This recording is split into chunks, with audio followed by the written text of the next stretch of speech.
प्रभु यीशु मसीह के नाम में आपको अनुग्रह, शांति और आशीष मिले। एक करीब 89 वर्ष के व्यक्ति थे और काफी लंबा जीवन जीने के बाद उनकी एक गवाही थी कि पाप करते करते कोई भी जीत नहीं सकता। पाप का सहारा लेकर, पाप के जीवन में बने रहकर कोई भी जीत नहीं सकता। जब से आदम और हवा, जो हमारे सबसे पहले पूर्वज थे, उन्होंने परमेश्वर की आज्ञा को तोड़ा, तो उसके बाद लाखों करोड़ों लोग इस बात को अपने स्वयं के अनुभव से समझ पाए कि पाप कभी भी संतुष्ट नहीं करता और ऐसी पीड़ा और दुख लाता है, हानि लाता है, जो कभी भी कई बार ठीक नहीं हो सकती, जिसकी मरम्मत नहीं हो सकती। और जितना भी शैतान और संसार के मार्केटिंग के एक्सपर्ट्स लोगों को पाप बहुत मजे वाली चीज और बहलाने वाली चीज दिखाते हैं, लेकिन फिर भी आखिर में नुकसान मनुष्य का ही होता है। एक रिपोर्टर था और उसने एक बुजुर्ग व्यक्ति को देखा जिसके बाल बहुत सफेद हो गए थे, चेहरे पर झुर्रियां आ गई थी और वो अपने फार्म हाउस के पीछे ऐसे ही खामोशी में अपने हाथ पर हाथ रखकर बैठा हुआ था। तो भूमिका तो मुझे नहीं मालूम, लेकिन रिपोर्टर ने उससे पूछा कि सर, मैं जानना चाहता हूं आपके लंबे जीवन का रहस्य क्या है। रिपोर्टर को मालूम तो नहीं था इसकी उम्र क्या है लेकिन देखकर उसको लगा, तो इसलिए उसने पूछा, आपके लंबे जीवन का रहस्य क्या है। तो वो व्यक्ति बड़े घमंड से बोला, मैं रोज विस्की पीता हूं, मैं हमेशा सिगरेट पीता हूं, चेन स्मोकर हूं, हर रात नाचता हूं, डांस पार्टीज में जाता हूं, बहुत सारी औरतों के साथ में रहा हूं। और रिपोर्टर को बड़ा अचंभा लगा और पूछा कि सर, ये तो बड़ी अचंभे वाली बात है कि ये सब करने के बाद भी आपका इतना लंबा जीवन रहा। तो सर, आपकी उम्र कितनी है? उस आदमी ने कहा 27 साल। तो हम देखते हैं कि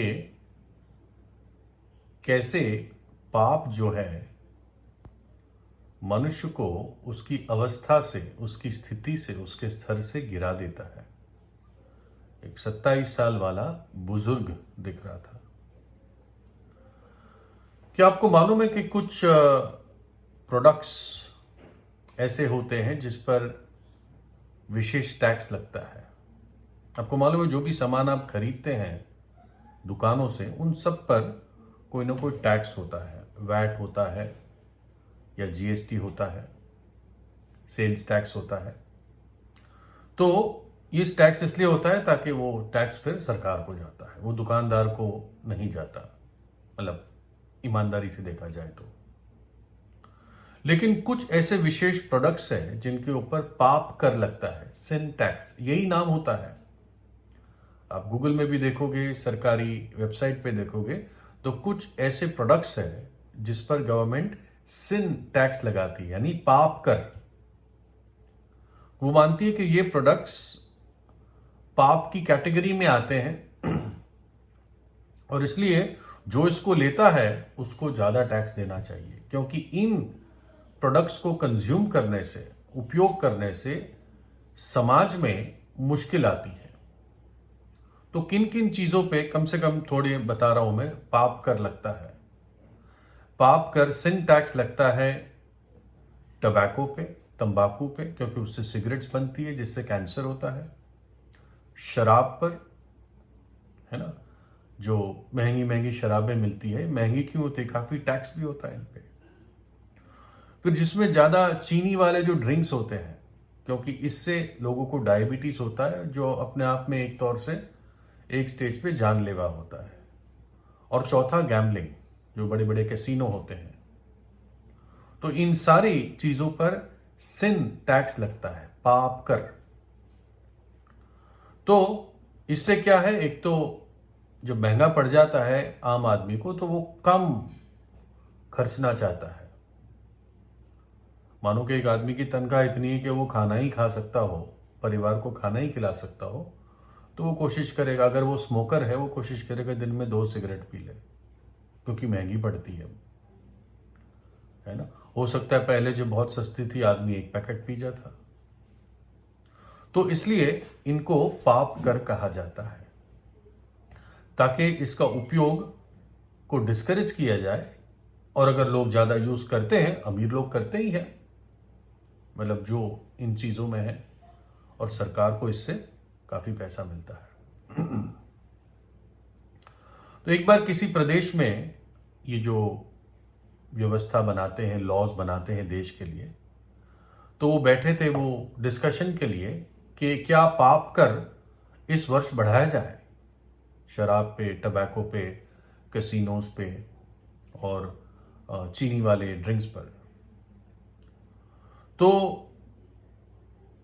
डिबेट इस पर था कि क्या इन पापी चीजों पर, अगर मैं साधारण शब्दों में यूज करूं, इन पापी चीजों पर टैक्स बढ़ाया जाए या नहीं बढ़ाया जाए।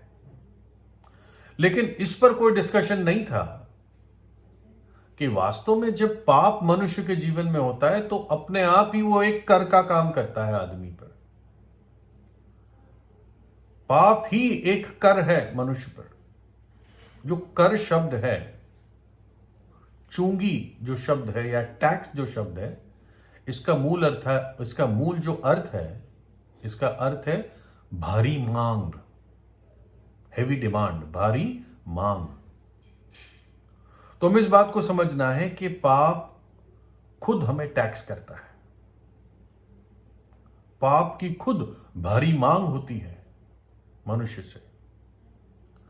पाप हमारे घरों को टैक्स करता है, शादियों को टैक्स करता है, हमारे जीवनों को टैक्स करता है, भारी दबाव और तनाव लाता है, चाहे कोई भी पाप क्यों न हो। व्यभिचार से लेकर हत्या, मटीरियलिज्म यानी सामान सामान सामान इकट्ठा करना, अश्लीलता, घमंड, पाप ने हमारे समाज को भर दिया है, सैचुरेट कर दिया है। जो जेलें हैं, बंदी गृह है, उसमें वो लोग हैं जिन्होंने बहुत देरी से एहसास किया कि पाप मनुष्य को टैक्स करता है, मनुष्य के जीवन को। व्यभिचार, जहां पर एक पति या पत्नी अपने खुद के पत्नी या पति के साथ विश्वास योग नहीं रहते,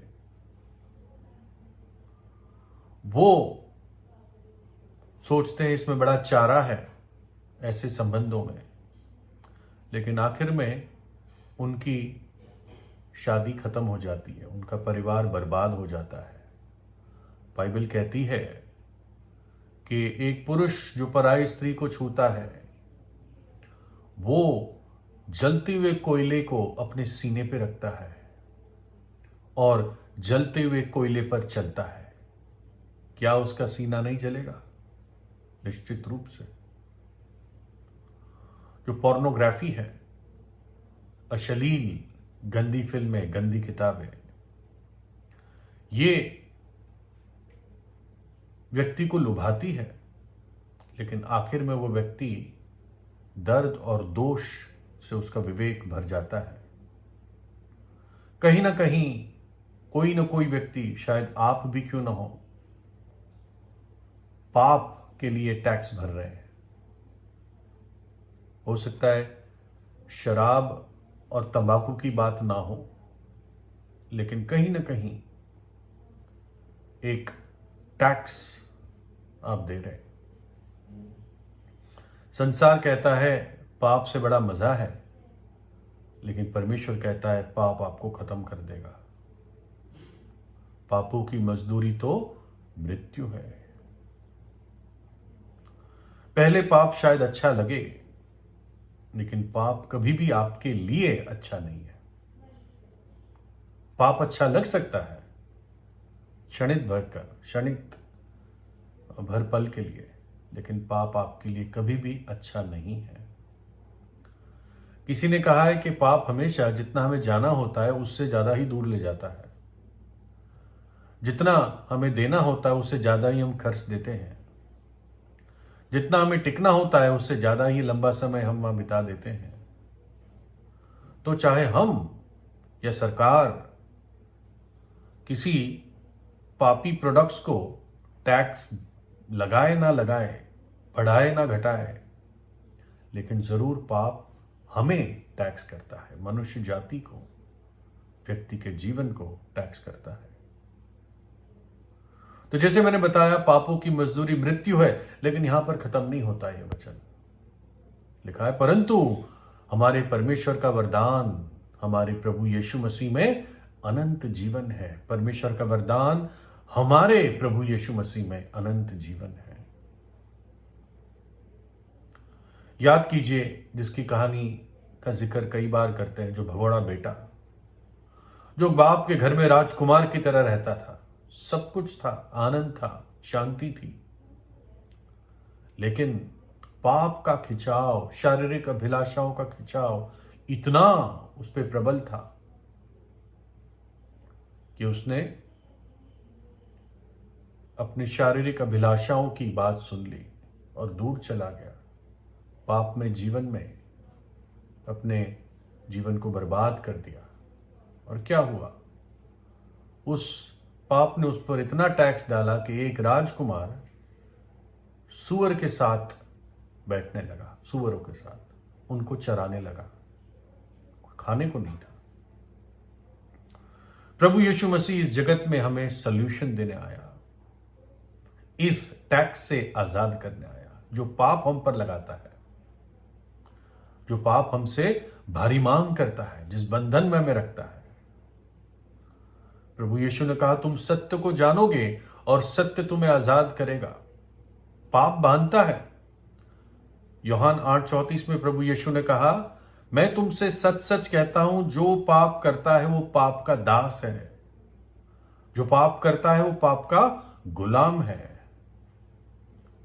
लेकिन यदि पुत्र तुम्हें स्वतंत्र करेगा तो तुम निश्चित रूप से स्वतंत्र हो जाओगे। प्रभु यीशु तुम्हें स्वतंत्र करेगा तो तुम निश्चित रूप से स्वतंत्र हो जाओगे। ईसाई होने से कोई स्वतंत्र नहीं होता, गिरजाघर जाने से स्वतंत्र नहीं होता, लेकिन प्रभु यीशु को अपने हृदय में बुलाने से, उसको अपना प्रभु और उद्धारकर्ता मानने से, यह सबसे पहली आवश्यकता है। पापों से पछताव करने से एक व्यक्ति पाप के बंधन से, पाप के टैक्स से आजाद हो सकता है। प्रभु यीशु हमें पाप के बंधन और ताकत से आजाद करने आया, उसकी सामर्थ से। कलवरी के क्रूस पर उसने हमारे पापों को अपने ऊपर उठा लिया, जगत के, आपके भी, और उसकी सजा को उठा लिया, दुख सहा, पीड़ा सही, अपना पवित्र लहू बहा दिया ताकि हमारे पाप धुल सके। और उसके लहू ने मनुष्य जाति के पापों के लिए प्रायश्चित किया। हमारे बदले में उसने अपनी जान दे दी। तीसरे दिन जी उठा और युगान युग जीवित है। प्रभु यीशु पर विश्वास कीजिए, उसको अपने हृदय में बुलाएं और पाप को आपके जीवन पर टैक्स ना करने दीजिए। प्रभु यीशु को बुलाइए अपने हृदय में। वो धर्म बनाने नहीं आया, वो मनुष्य का उद्धार करने आया। प्रभु यीशु ने कहा, मार्ग, सत्य, जीवन मैं हूं, उस सत्य को जानो और आजाद हो जाओ। प्रभु यीशु आपको आशीष दे।